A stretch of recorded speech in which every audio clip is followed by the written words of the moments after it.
Bismillahirrahmanirrahim. Assalamualaikum warahmatullahi wabarakatuh.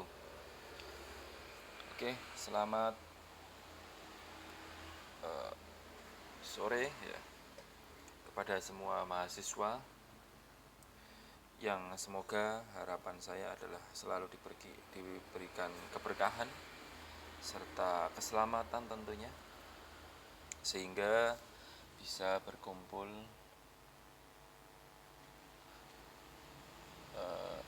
di ruang YouTube ini ya untuk mendiskusikan serta membahas terkait dengan pelayanan prima atau disebut sebagai service excellent di laboratorium. Oke, sebelumnya kita berdoa dulu, semoga insya Allah selalu diberikan rahmat oleh Allah Subhanahu wa Ta'ala. Bismillahirrahmanirrahim.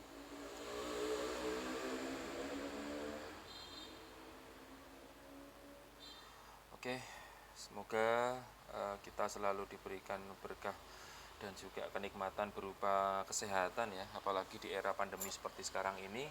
Kesehatan merupakan hal yang paling utama tentunya, yang harus kita selalu bersyukur. Ya Allah, alhamdulillah telah diberikan kenikmatan kesehatan hingga hari ini tetap bisa menjalankan hidup dengan insya Allah di jalan yang baik, dengan keberkahan selalu, dan insya Allah bisa bermanfaat untuk orang lain. Oke, pada kesempatan kali ini kita akan membahas tentang pelayanan prima di laboratorium ya, atau service excellent. Mungkin untuk sebagian orang pelayanan prima itu tidak hanya terjadi di laboratorium, tapi di semua tempat, di semua aspek yang istilahnya ada pertemuan antara customer dengan klien atau customer dengan servicer ya, atau yang memberi service gitu ya. Nah, di laboratorium juga sama. Seperti contohnya misalnya kalian berada di suatu minimarket ya, di minimarket atau di tempat perbelanjaan. Di situ kan ada pelayanan yang juga dilakukan oleh kasir gitu ya, yang dimana pelayanannya itu lengkap dari pemberian sapa, lalu kemudian pemberian senyum, lalu kemudian pelayanan yang lengkap gitu ya, ditanyakan kebutuhannya, mau butuh apa lagi, apakah membutuhkan pulsa, apakah membutuhkan tambahan vitamin misalnya. Jadi pelayanannya lengkap gitu ya. Itu juga yang harus kita tekankan atau harus kita lakukan di laboratorium. Apalagi nantinya seorang ATLM ya, yang sekarang ini tidak hanya bekerja di balik layar ya. Ada beberapa ATLM yang akhirnya sekarang memberikan information atau memberikan informasi kepada pasien, terutama terkait dengan hasil laboratorium. Sehingga kenapa pelayanan prima itu juga menjadi salah satu hal yang diutamakan, karena juga termasuk ke dalam salah satu standar penilaian di akreditasi laboratorium. Sehingga secara manajemen ya, bagian manajemen harus memikirkan bagaimana membentuk pelayanan prima yang baik di laboratoriumnya. Jadi sekarang ini bukan lagi sekedar kita menawarkan bahwa pemeriksaannya lebih murah. Misalnya sekarang di era pandemi seperti sekarang ini, harga antigen lebih mahal nih di tempat saya dibandingkan di tempat dia. Tapi kok banyak orang datang ke saya, ternyata apa? Ternyata lip service-nya. Bagaimana dia diberikan informasi terkait dengan edukasi pandemi, terkait dengan oh ini nggak apa-apa, terus nanti dilanjutkan dengan isolasi mandiri misalnya. Nah, service itu yang kadang dilupakan orang. Tidak hanya sekedar membaca nilainya berapa, silakan pulang, tidak hanya seperti itu. Tapi ada service ya, yang dimana dengan kita memberikan pelayanan yang full kepada pasien ya, akhirnya akan ada rasa kepuasan ya, satisfaction dari pasien gitu ya. Oh, ternyata kalau periksa di sana itu mbaknya senyum-senyum semuanya, nggak ada yang cemberut, nggak ada yang menampakkan muka gelisah atau menampakkan muka marah gitu ya, nggak ada. Jadi mereka melihat dari servis itu saja, tidak hanya dari harga.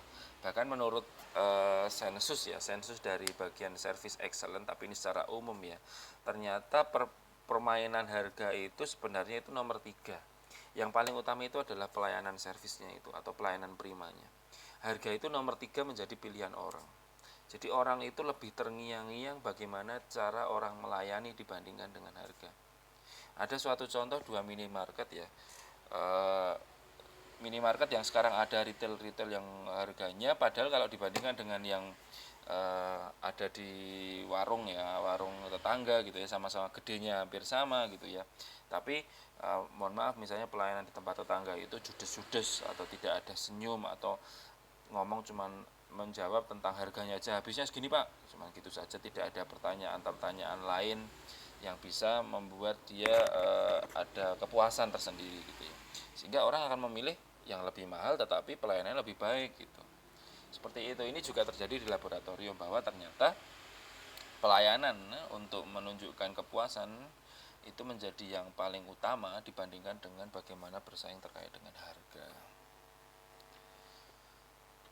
Bahkan di dalam ketika kita mengutip implementasi Quran ya, di Quran surat Al-Baqarah ya 267 disebutkan bahwa artinya ya, hai orang-orang yang beriman, nafkahkanlah di jalan Allah sebagian dari hasil usahamu yang baik-baik dan sebagian dari apa yang kamu keluarkan dari bumi untuk kamu, dan janganlah kamu memilih yang buruk-buruk lalu kamu nafkahkan darinya padahal kamu sendiri tidak mau mengambilnya, melainkan dengan memicingkan mata terhadapnya. Dan ketahuilah bahwa Allah Maha Kaya lagi Maha Terpuji.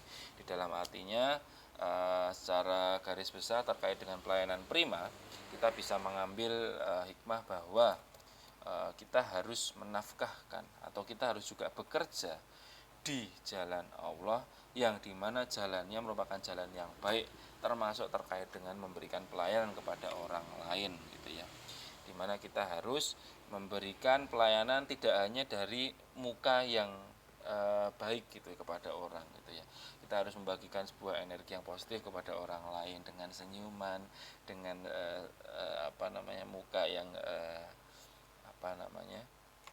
lebih lebih sumringah gitu ya, sehingga orang lain akan enak juga, oh ketika diajak ngobrol, diskusi, komunikasi juga akan menjadi baik gitu ya. Jadi sebenarnya tata perilaku kita dalam ini kan sebenarnya hampir mirip dengan berniaga ya, cuman kita ada servisnya, ada terkait dengan deteksi laboratorium. Tata cara berniaga yang baik ya seperti itu, dimana pasien adalah atau pembeli ya, anggap aja pasien dan pembeli itu sebagai raja ya, kita harus melayaninya dengan baik ya, dengan jujur. Bahkan seperti dicontohkan Nabi Muhammad ya, sebagai seseorang yang ketika berniaga selalu jujur, dia selalu memberikan kejujuran, mengutamakan pelayanan itu tadi. Pelayanan berupa apa? Kejujuran. Ketika buahnya di buahnya itu busuk ya, dia ngomong bahwa buah yang dijual itu busuk, seperti itu. Lalu ketika yang ditimbang 2 gram ya 2 kilogram ya itu 2 kilogram buah yang semuanya buah enak semuanya, seperti itu contohnya. Jadi ketika kita mencontohkan, mengimplementasikan dengan kegiatan kita untuk servis di dalam laboratorium, ya kita juga harus memberikan pelayanan yang luar biasa kepada pasien gitu ya. Nah, sebenarnya implementasinya banyak sekali, tidak hanya pelayanan di laboratorium. Jadi semua aspek kita harus melayani dengan 100% pelayanan. Nah, seperti gambar ini ya, bahkan di beberapa tempat ya, terutama yang dia hubungannya dengan pemerintah ya, di situ ada nilai kepuasan pelanggan. Jadi kita memencet seperti bel yang kita abstain atau kita nggak ngerasa puas ya biasa aja, ada yang merasa tidak puas atau bahkan merasa dirugikan gitu ya, misalnya dengan tanda yang berwarna merah ini gitu. Tapi untuk tanda hijau itu menandakan kalau kita puas, itu kan ada di beberapa, misalnya di Polsek, di Polres, ngurusin misalnya, itu kan ada seperti itu. Sama di beberapa laboratorium sekarang juga ada, setelah selesai pembayaran, selesai pelayanan, nanti ada disuruh memberikan feedback. Kan beberapa hal apapun gitu kan ada kadang-kadang mendengar kata feedback ya, ini juga ada feedback itu dalam bentuk kepuasan pelanggannya seperti apa. Semakin banyak nilai dia puas, maka nanti akan ada rating ya, terutama rating terhadap ATLM-nya terkait dengan pelayanannya. Itu juga nanti bisa dihitung dari kepuasan si pasiennya. Nah, kualitas servisnya atau kualitas pelayanan itu juga ya ini sebenarnya penjabarannya dari tadi ya, yang dimana kalau dia bagus ya berarti excellent ya, Terus kalau biasa ya good, kalau dia ya kadang-kadang bagus, kadang-kadang enggak, kadang-kadang disebut sebagai netral gitu ya. Atau bad ya, bad itu yang jelek misalnya, itu ada yang bagian bawah lagi misalnya. Nah, seperti itu. Jadi kualitas servis atau kualitas pelayanan itu juga menunjang jadi gini, eh, kalau kita menghitung laba ya, karena kita juga di laboratorium itu juga akan ada sisi keuntungan yang didapatkan oleh pemilik dan juga untuk menggaji karyawannya atau untuk hidupnya semua karyawannya di situ, maka pelayanan ini menjadi dinomorsatukan gitu. Ketika pelayanannya bagus, maka otomatis ya secara perjalanannya nanti omset dan pendapatannya juga akan tinggi. Itu sudah dibuktikan dari beberapa penelitian bahwa dengan service excellent maka akan meningkatkan juga omset secara tidak langsung gitu. Nah, ketika kita membicarakan tentang service excellent ya, pengertiannya apa? Pengertiannya service excellent adalah disebut juga sebagai pelayanan prima. Ya, adalah melakukan pelayanan sebaik mungkin kepada para pelanggan, sehingga pelanggan menjadi merasa puas. Melakukan pelayanan sebaik mungkin kepada para pelanggan atau konsumen sehingga menimbulkan rasa puas. Itu ya, mirip ya untuk apa namanya pengertiannya dari pelayanan prima. Jadi mungkin sudah tahu, sudah terngiang-ngiang, bahkan kalian sudah pernah merasakan bagaimana diberikan pelayanan prima gitu ya. Bahkan ini juga berjalan di mana di saat kalian di Unisa gitu ya, diberikan pelayanan prima, dosen memberikan 100% waktunya untuk memberikan pemahaman kepada mahasiswa, memberikan saat dia praktikum. Itu sebenarnya salah satu contoh bahwa itu juga service excellent yang dari lingkup dasar yang mungkin pernah kalian dapatkan. Nah, tujuan dari pelayanan prima itu apa saja sih? Kalau berdasarkan gambar di sini sebenarnya tujuannya ada banyak ya. Tujuannya itu di mana yang pertama excellent itu memastikan bahwa eh, kualitas. Jadi kalau kita melihat kualitas itu dinilai dari apa saja sih? Dinilai dari kompetensi. Jadi di sini juga tujuan pelayanan prima itu untuk melihat kompetensi dari customer service-nya atau bagian pelayanannya atau juga di sini ATLM-nya, bagaimana sih kompetensinya, dia berkompeten nggak sih dia dalam komunikasi gitu ya, komunikasi dengan orang, berkompeten nggak sih saat melakukan pemeriksaan. Kadang-kadang juga pasien ini kok hasil saya kok aneh ya, nggak kok kabur ya, itu kan terkait dengan hasil yang dibuktikan dari cara pemeriksaan. Itu juga bisa jadi dengan tujuan pelayanan prima ini kita bisa tahu apakah pegawai kita atau ATLM-nya itu juga kompeten dalam hal kemampuan skill dia dalam laboratorium. Terus yang kedua ada komunikasi. Komunikasi ya, sekarang ini bagaimana kita bisa menunjang bahwa pengertian yang kita punya itu mampu dimengerti oleh orang lain, itu adalah dengan cara komunikasi. Nah, dengan komunikasi kita yang baik, termasuk cara saya memberikan pengajaran kepada kalian semua, contohnya seperti sekarang ini, itu juga harapan saya untuk menumbuhkan komunikasi yang baik ya, antara pasien dengan pemeriksa atau bagian dari laboratoriumnya. Ini sama sebenarnya. Terus kemudian uh, ide, jadi ini ide ya, dimana kita bisa membangun ide, karena service excellent ini akhirnya kita berusaha untuk tujuannya untuk menumbuhkan ide-ide baru bagaimana untuk meningkatkan pelayanan excellent kepada atau pelayanan prima kepada orang lain. Terus yang selanjutnya apa? Motivasi. Sebenarnya hal yang paling dasar dari motivasi itu kita bisa dapatkan dari kata-kata terima kasih ya. Ketika kita melaksanakan terus kita bilang kepada pasien terima kasih, itu ada hal dasar yang paling dasar, itu bisa meningkatkan motivasi ya. Orang ketika diberikan terima kasih itu merupakan bentuk dia hal dasar yang tidak ternilai sebenarnya, tapi itu bisa meningkatkan motivasinya sehingga nantinya pelayanannya akan menjadi lebih meningkat lagi, sehingga service excellent tujuan utamanya adalah meningkatkan motivasi juga. Terus apalagi menjadi inspirasi ya, dimana akhirnya ada percontohan bahwa di lab sana itu nih yang paling bagus tuh, sampai kita dilayani nggak kerasa kalau disuntiknya diambil darahnya. Itu memberikan inspirasi kepada orang lain, memberikan informasi kepada orang lain bahwa kalau di lab itu wah bagus sekali. Jadi menjadi inspirasi juga menjadi lab-lab lain untuk meningkatkan pelayanannya.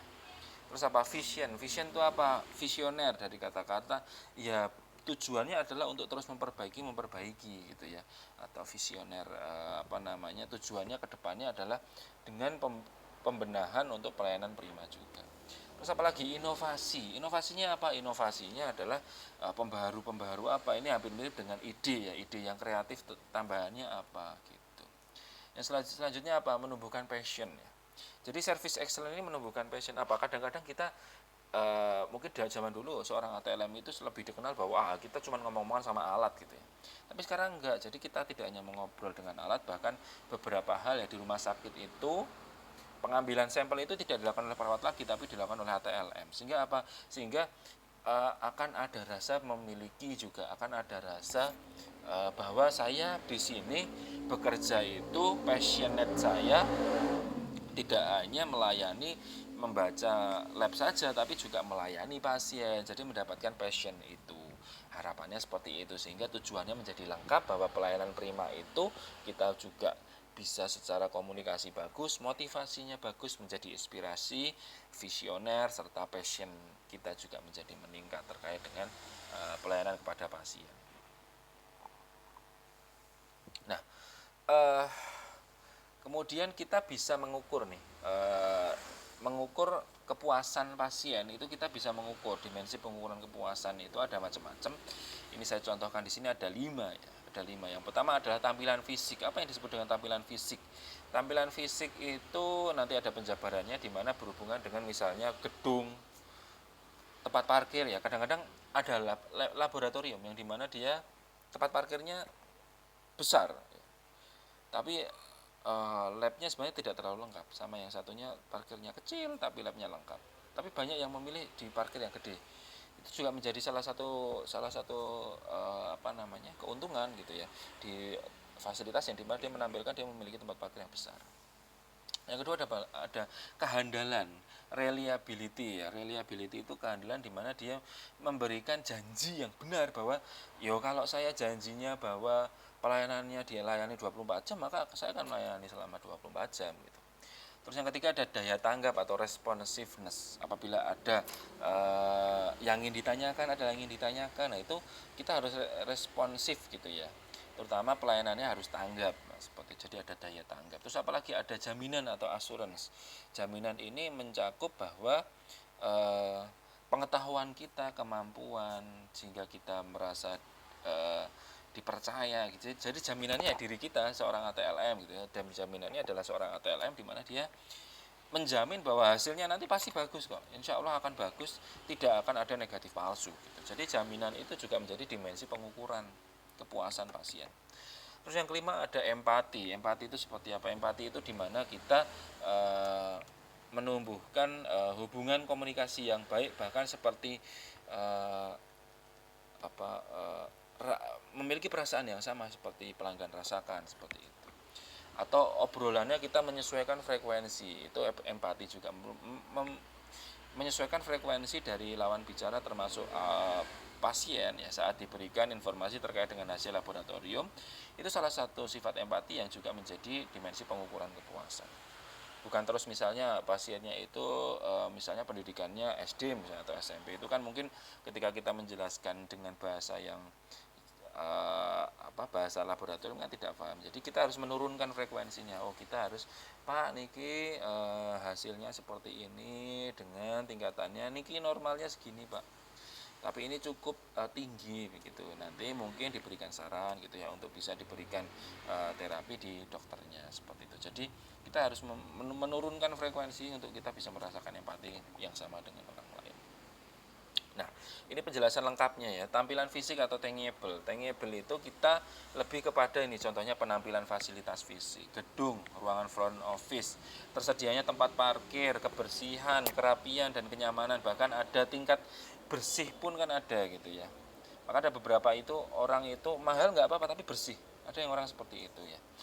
Mahal nggak apa-apa tapi lingkungannya bersih, apalagi di situasi pandemi seperti sekarang ini ya. Wah, saya kalau di lab sana itu bersih ya, ada pembersihannya, ada sterilisasinya, ada desinfektannya, yang saya lihat sendiri itu ada proses maintenance-nya gitu. Sehingga orang memilih di situ dibandingkan dengan yang dia harganya murah tapi resikonya terpapar lebih tinggi misalnya. Atau antriannya membuat kita resiko terpapar misalnya. Itu juga menjadi tampilan fisik yang membuat service excellence menjadi dimensi pengukuran juga tampilan fisik ini. Terus kemudian ada kehandalan ya. Contohnya di sini di mana kemampuan untuk memberikan pelayanan yang sesuai dengan janji yang ditawarkan. Ini salah satu contoh saja. Misalnya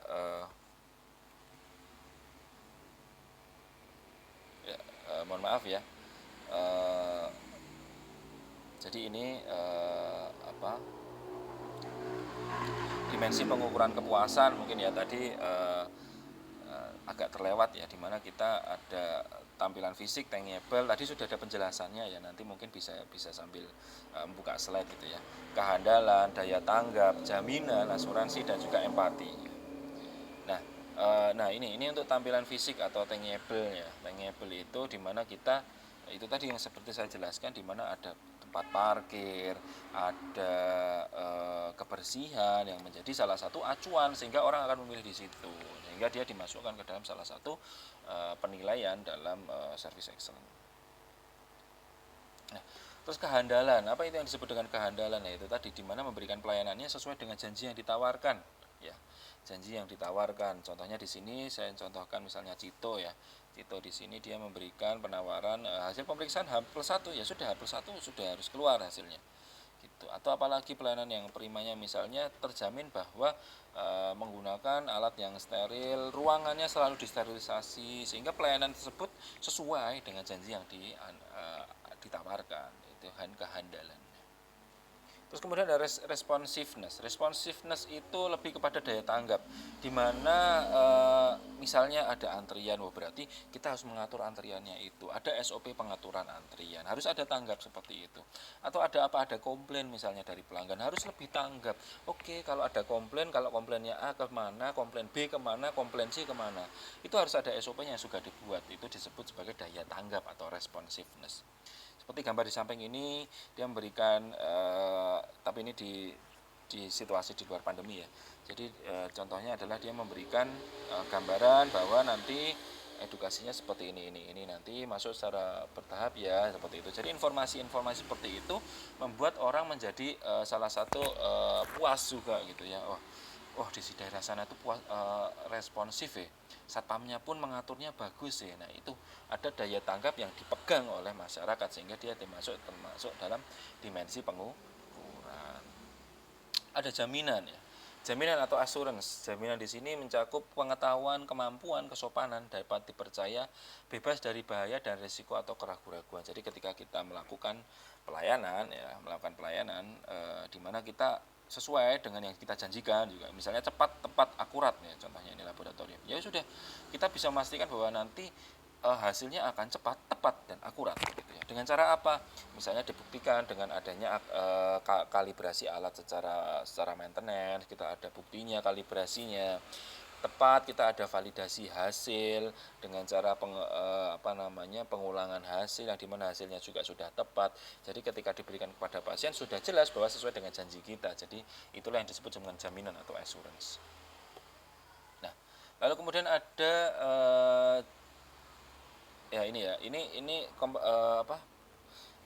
ruang lingkup yang masih dalam jaminan ya. Jaminan sendiri contohnya misalnya kompetensi termasuk jaminan di mana keterampilan.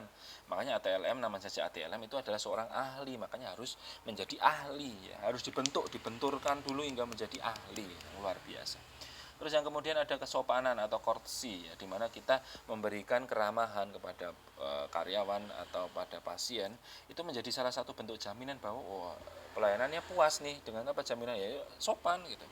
Yang ketiga apa? Kredibilitas, di mana hal-hal yang berhubungan dengan reputasi, prestasi ya, kita buktikan dengan meningkatkan itu ya.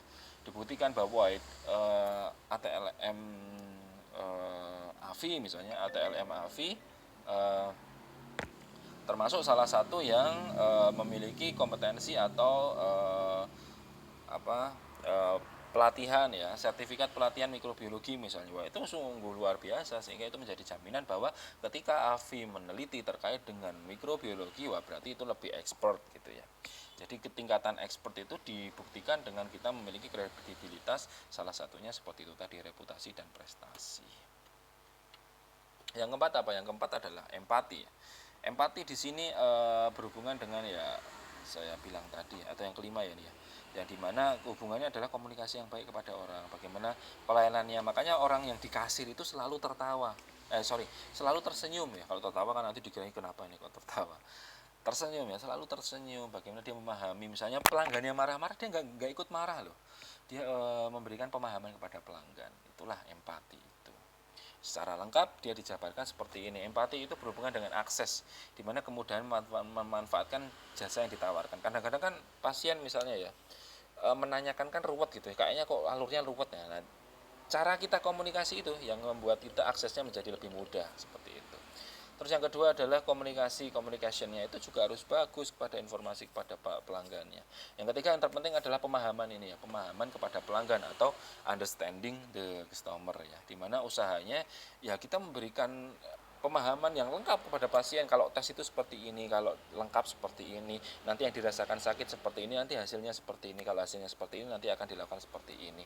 Itu disampaikan lengkap sehingga membuat ya kita menjadi heart to heart ya, jadi bisa dimengerti oleh pelanggan. Itu juga menjadi salah satu titik ukur dalam kepuasan pasien.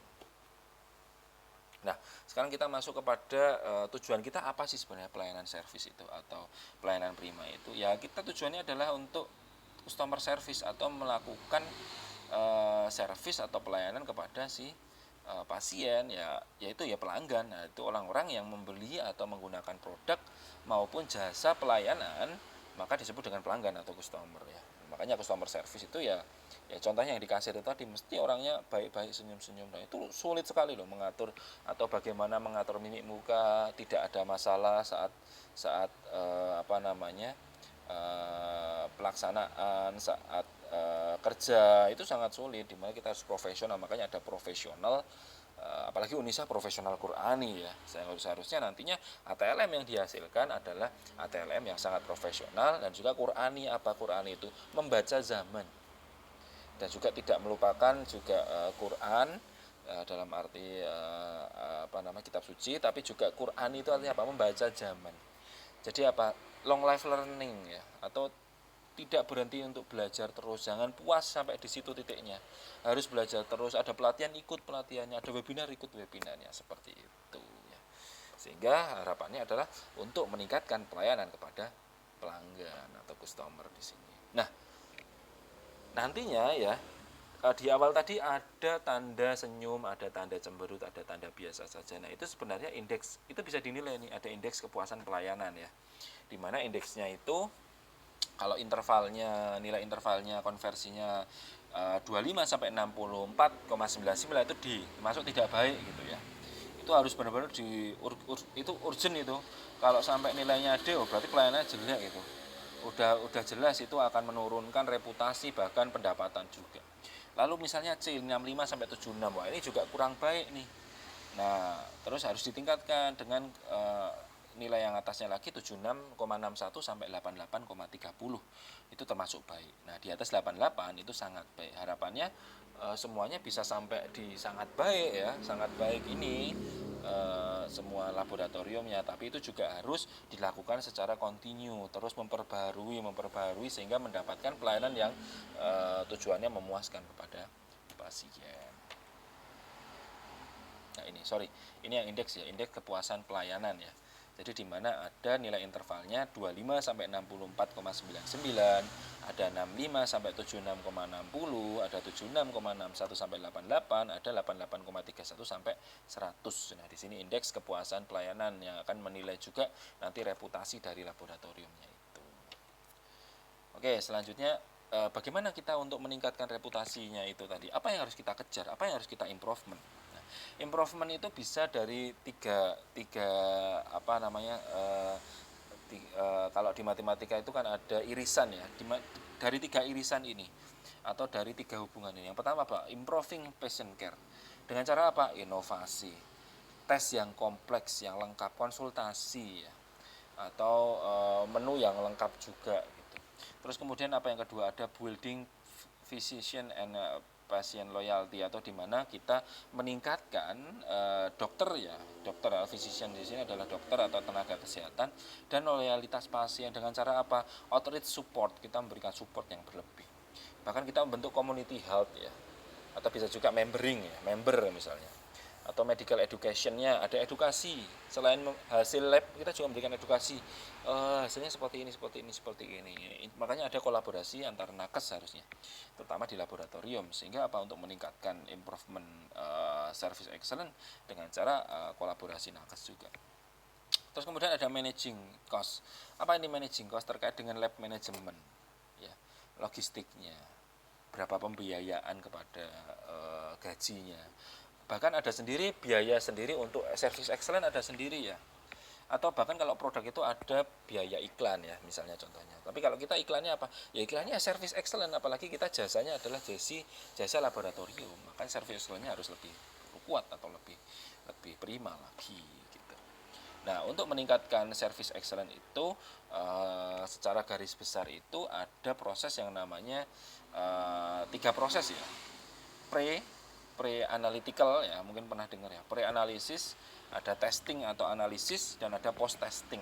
Nah, lingkaran ini itu harus lengkap, dimana ketika dia pre-testing, dimana sampel collection-nya itu harus sudah pas, kompetensi orangnya, bahkan transport sampelnya itu juga harus tidak merusak ya.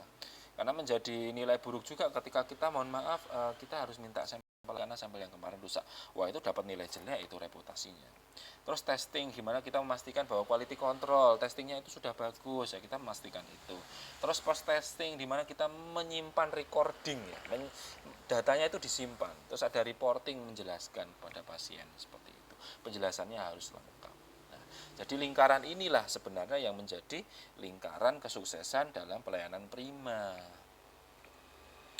Nah, pelayanan prima itu apakah akan selalu berjalan prima? Tidak. Ada beberapa sektor yang akhirnya sektornya itu membuat resiko untuk kesalahan itu bisa terjadi. Makanya ada perhitungan namanya risk of error, di mana ini resiko yang kita hitung dari awal, dari proses pra-analitik ya sampai post-analitik, itu dihitung bagian-bagian SOP mana yang beresiko terjadi kesalahan. Seperti ini contohnya, bagaimana pasien masuk, terus kemudian bagaimana diambil darahnya atau teknik samplingnya, bagaimana dimasukkan kepada pemberian labelnya, bagaimana mendapatkan sampel pasien, bagaimana delivery pasien, bagaimana sampel admission to laboratorium, bagaimana dia diantarkan ke laboratorium, bagaimana dia teknik fase analisis, dan bagaimana nanti hasilnya dikirimkan dan diberikan report yang baik. Itu tingkatan itu nanti ada analisis errornya atau risk of errornya, seperti yang dibahas pada jurnal berikut ini, di mana jurnal ini menjelaskan bahwa determination of error that compromise the quality of laboratory service in a tertiary hospital. Jadi di rumah sakit ya, di mana di sini di jurnal ini, nanti silakan bisa searching atau di-download sendiri. Di jurnal ini dibahas bahwa ada beberapa fase dalam pelayanan laboratorium yang dimana itu menentukan kualitas, tentu jelas ya. Contohnya apa? Fase-fase yang mungkin error, ini sudah dibahas, ada namanya pre-analytical fase error. Pre-analytical fase error ini contohnya apa saja? Contohnya misalnya request form lacking address, kita lupa nanya alamatnya lengkapnya gitu, itu berapa persen? 27% ternyata. Terus ada contohnya unlabeled specimen, nggak dikasih label, wah itu kan payah juga ya, 5,4%.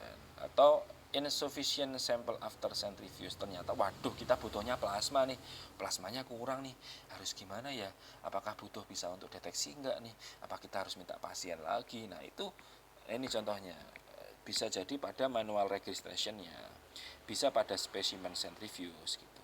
Jadi di total ini pada jurnal ini ada daftarnya, di mana ada beberapa kemungkinan kesalahan yang bisa terjadi ketika saat proses pre-analytical ya. Gitu. Contoh yang lain ada sampel grossly hemolysis ya, di mana darahnya misalnya terjadi hemolisis, atau insufficient serum load into the analyzer. Jadi ketika kita membaca serumnya, wah kurang nih, butuhnya 3 mili misalnya, waduh kok kurang nih, gimana nih, apakah kita harus ngambil lagi.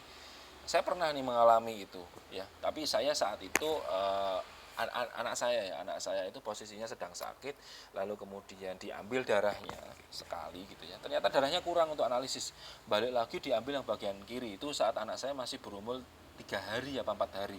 Itu rasanya hatinya itu kayak kayak pecah, itu yang saya rasakan ya, kayak pecah. Tapi kita mau marah juga nggak bisa.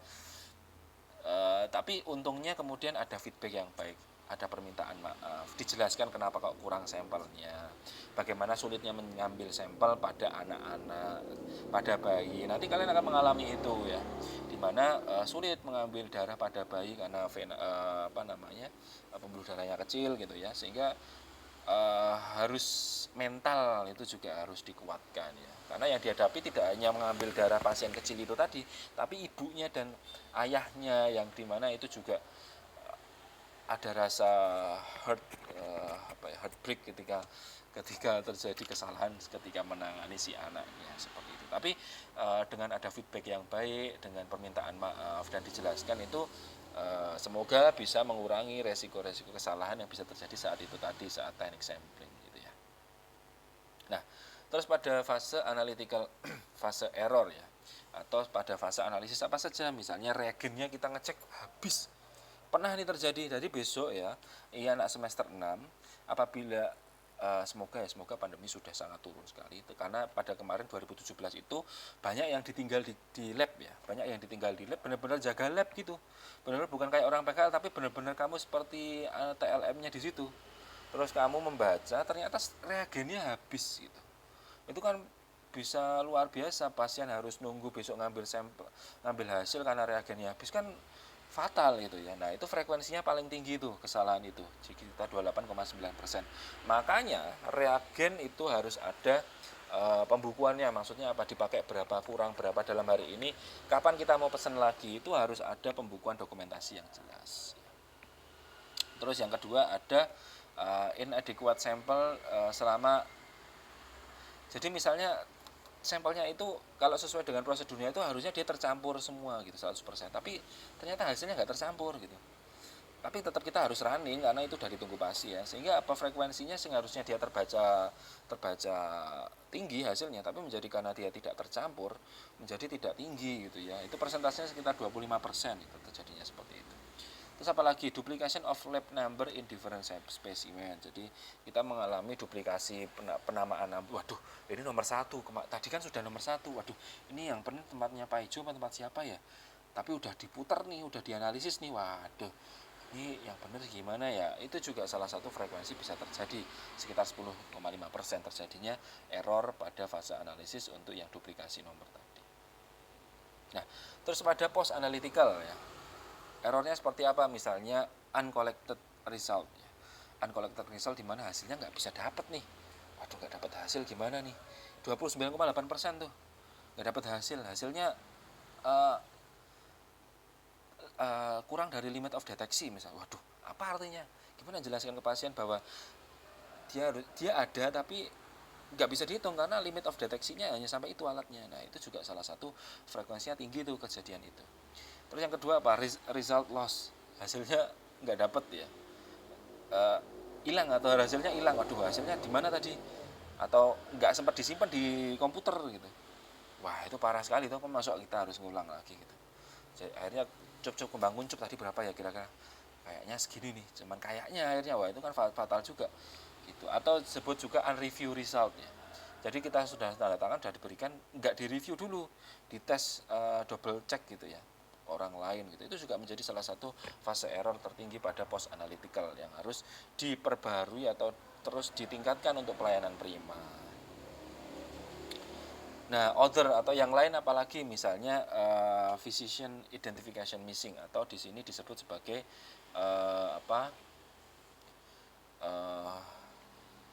si dokternya sendiri, jadi kesalahannya ini pada dokternya. Apa yang disebut dengan kesalahan dari dokternya? Misalnya physician identification missing ini, dia itu sebenarnya cross kontaminasi gitu. Cross kontaminasi misalnya ada pneumonia, tidak hanya COVID misalnya ya contohnya. Tapi lab mengidentifikasi, atau kebalik, kita mengidentifikasinya pneumonia tapi ternyata dia COVID.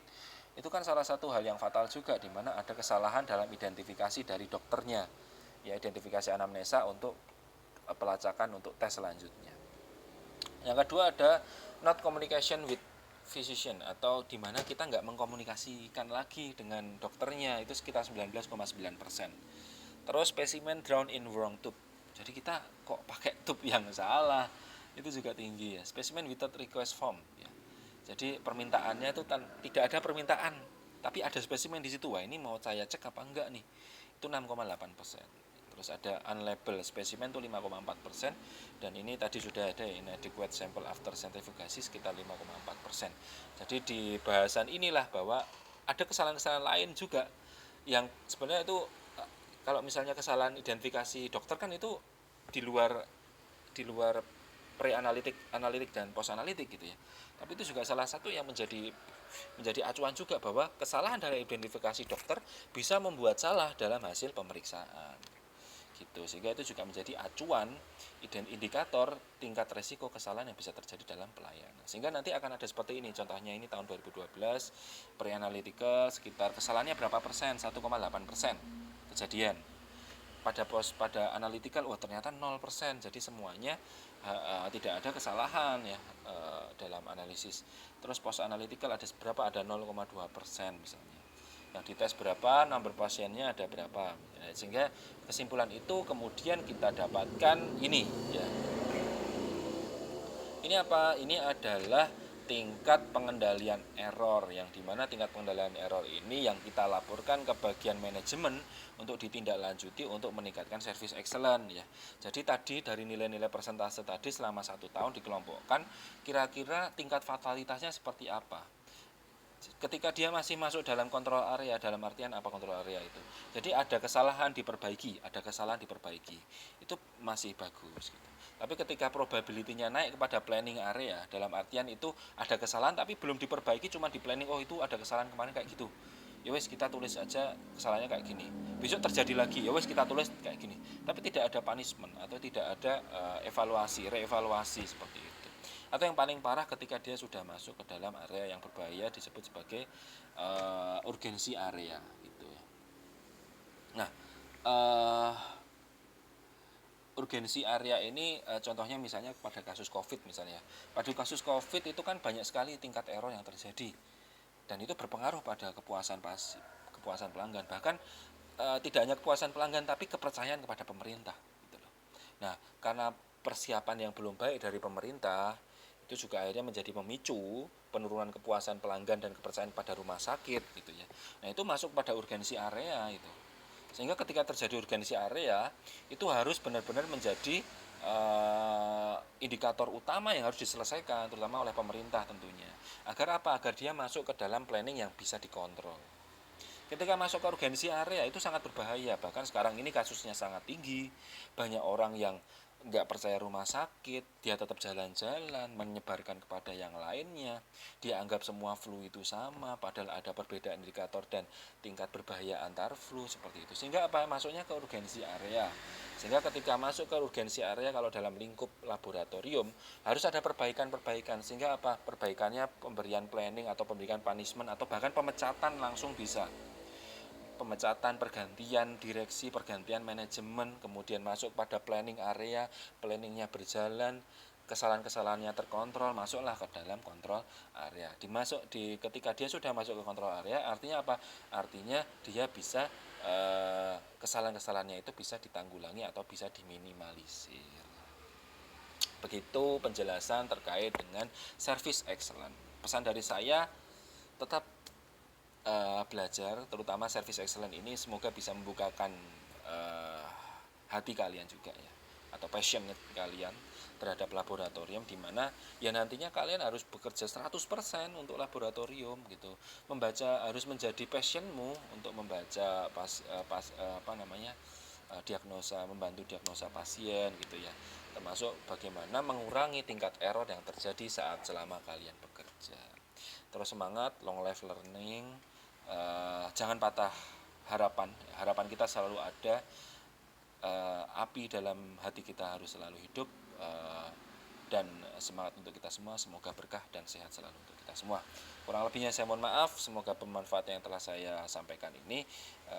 Kurang lebih insya Allah kita bertemu lagi di lain kesempatan yang lebih berbahagia. Wassalamualaikum warahmatullahi wabarakatuh.